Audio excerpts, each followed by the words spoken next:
नमस्कार. सुवर्ण भारतमध्ये आपल्या सगळ्यांचं स्वागत. मी रश्मी हिवरे. आजच्या काही ठळक व विशेष घडामोडी.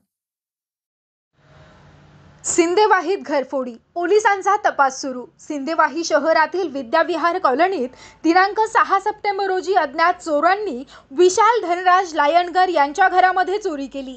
घर रिकामं असताना चोरांनी कपाट फोडून सोन्याचे मणिपदक, चांदीचे 2 जोडवे, चाळ आणि नगदी असा मिळून सुमारे 46,500 रुपये किमतीचा मुद्देमाल लंपास केला. ही घटना रात्री घडल्यानं प्राथमिक तपासामध्ये समोर आले असून दुसऱ्या दिवशी सकाळी लक्षात आल्यानंतर पोलिसांना माहिती देण्यात आली. विशाल लायनकर आणि त्यांची आई गावी गेल्यानं घर बंद होतं. त्याचाच फायदा घेत चोरांनी चोरी केली असावी असा पोलिसांचा संशय आहे. पोलीस ठाणे सिंदेवाही तोंडी फिर्याद नोंदवून तपास सुरू करण्यात आला.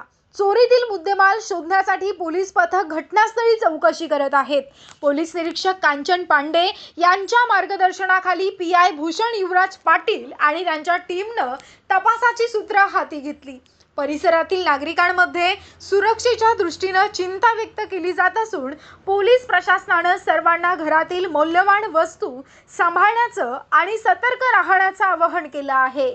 चोरी करणाऱ्यांचा लवकरच शोध लावून त्यांना अटक करण्यात येईल असं पोलीस प्रशासनाने स्पष्ट केलं. सुवर्ण भारत करिता रोशन खानकुरे, विशेष प्रतिनिधी, जिल्हा चंद्रपूर. शुक्रवारी सिंदेवाही येथे विद्याविहार कॉलनीमध्ये विशाल लायनकर यांच्या घरी चोरी झाली होती. त्या चोरीमध्ये त्यांच्या घरून कोणता माल चोरीला गेला आणि कशा प्रकारे चोरी झाली थोडक्यामध्ये त्यांच्याकडून जाणून घेऊ.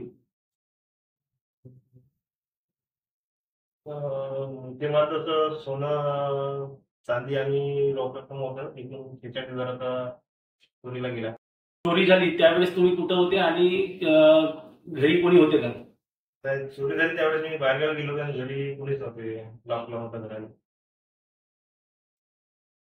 सिंदेवाही येथे काल दिनांक 6/9/2025 रोजी घरफोडी चोरीचा गुन्हा दाखल झालेला आहे.